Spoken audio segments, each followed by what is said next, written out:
নমস্কার বন্ধুরা, অনেক গরম পড়ে আছে। তোমরা কেমন আছো? নিশ্চয়ই সকলে ভালো আছো। এই গরমেতে একটু ঠান্ডা শরবত কিংবা একটু ঠান্ডা জল খেতে সবারই ইচ্ছা করে, তাই আজকে বানিয়ে ফেললাম আম পোড়ার শরবত।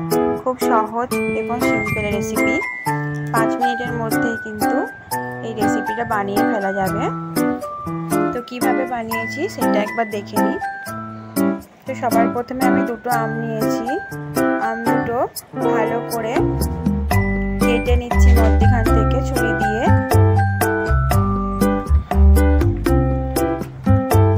কেটে নেওয়ার পর আমি গ্যাসের মধ্যে বসিয়েছি একটা স্ট্যান্ড দেবো, তার উপরে আমগুলো পোড়াতে বসাবো।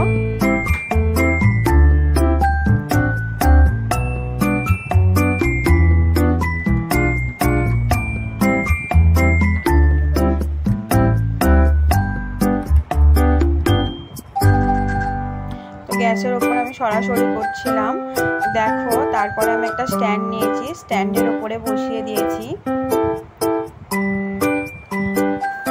তো একসাথে তাহলে দুটো আম হয়ে যাবে রেডি। আমি এপিট ওপিট করে ভালো করে আমগুলো পুড়িয়ে নিচ্ছি।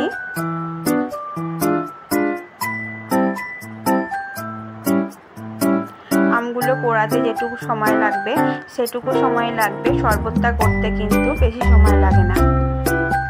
রেডি হয়ে গেছে আমাদের আমগুলো পোড়ানো। তো আমি গ্যাসটা বন্ধ করে দিচ্ছি।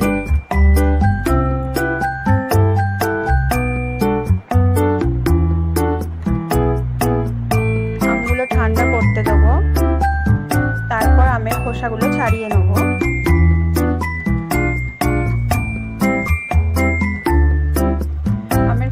ছাড়িয়ে নিয়েছি। এবারে এর মধ্যে আমি ফ্রিজে রেখেছিলাম জলটা, তো ফ্রিজের জল দিচ্ছি ঠান্ডা। আমের পাল্পগুলো আমি আস্তে আস্তে ছাড়িয়ে নিচ্ছি।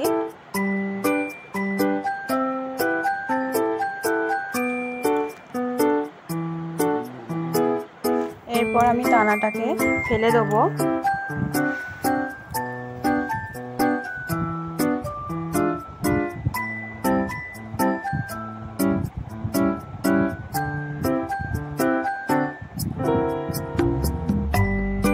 তো এর মধ্যে আমি চিনি অ্যাড করছি। তোমরা যে যেরকম মিষ্টি খেতে ভালোবাসো সেই রকম দেবে। আমি এখানে 4 থেকে 5 চামচ চিনি দিলাম। লবণ দিচ্ছি স্বাদ মতো।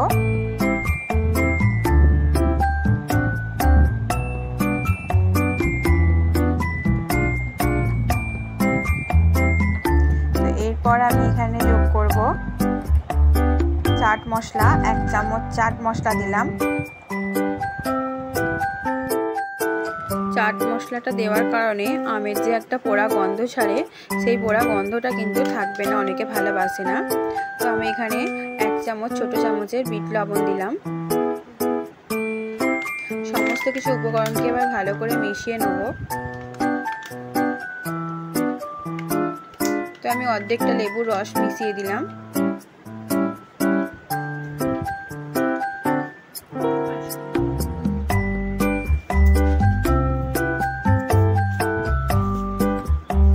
তোমরা এই গরমেতে একবার এরকম শরবত করে খেয়ে দেখবে, বাড়িতে খুব ভালো লাগবে।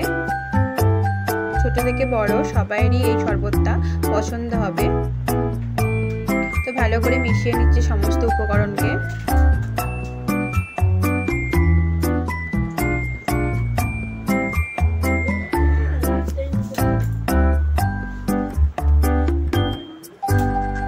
তো সবার শেষে আমি এখানে 5 থেকে 6টা বাতাসা দিয়ে দিলাম। বাতাসা দেওয়ার কারণে কিন্তু কালারটাও সুন্দর হবে আর খেতেও ভালো লাগবে।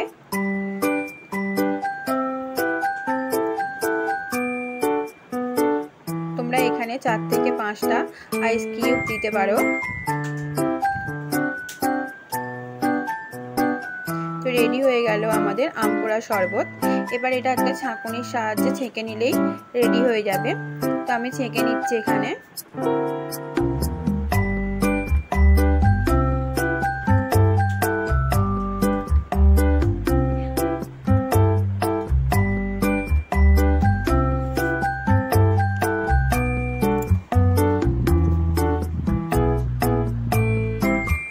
থেকে আমি গোলমরিচ গুঁড়ো দিয়ে দিলাম।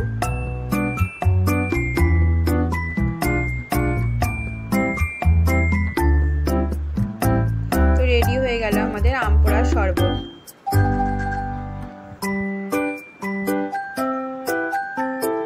দেখো কত সুন্দর হয়েছে, দেখতেও যেরকম ভালো, খেতেও সেরকম সুন্দর।